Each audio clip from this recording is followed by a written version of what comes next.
Hello, আসসালামু আলাইকুম viewers. আপনারা সবাই কেমন আছেন? আশা করি সবাই অনেক অনেক ভালো আছেন। আমিও আলহামদুলিল্লাহ ভালো আছি।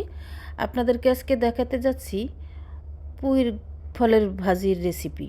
এই পুঁই ফলগুলো আমার খেতে হয়েছিল, পুঁই গাছ লাগিয়েছিলাম, তো অনেকগুলো হয়েছিল। আজকে একেবারে ক্ষেত শুদ্ধ তুলে ফেলেছি আমি আর আমার মা। সেগুলো তুলতে গিয়ে নাজেহাল অবস্থা। ভিডিও করতে চেয়েছিলাম, সেটাও পারিনি তাড়াহুড়ার জ্বালায়।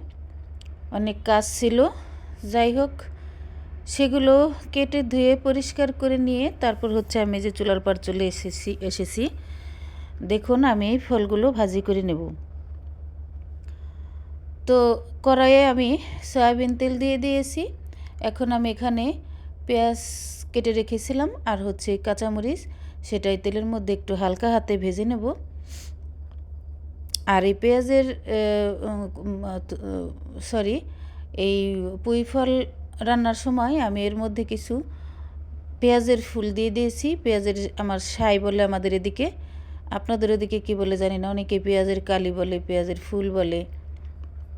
তো যেখানে যাই বলুক সেটা এর মধ্যে দিয়ে দিয়েছি। খেতে দারুণ হয়েছিল গরম ভাতের সাথে। এই যে দেখেন, এই যে পেঁয়াজের সাইগুলো আমি কেটে রেখেছি, সেগুলো দিয়ে দিলাম। কেউ ছেড়ে গেলে কি করবেন?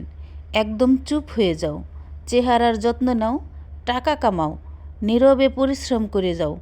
যে চলে গেছে তাকে নিয়ে ভেবো না। জিমে যাও, বডি তৈরি করো, লক্ষ্য নির্ধারণ করে কাজ করো।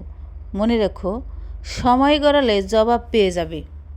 তো এই পুঁই ফল ভাজিটা কিন্তু খেতে দারুণ লাগে। কাঁচা কাঁচা খেলে এক স্বাদ, আবার পেকে গেলে পাকাগুলো রান্না করলে ভাত একেবারে মাখালে লাল টুকটুকে হয়, সেটাও কিন্তু ভীষণ মজা লাগে।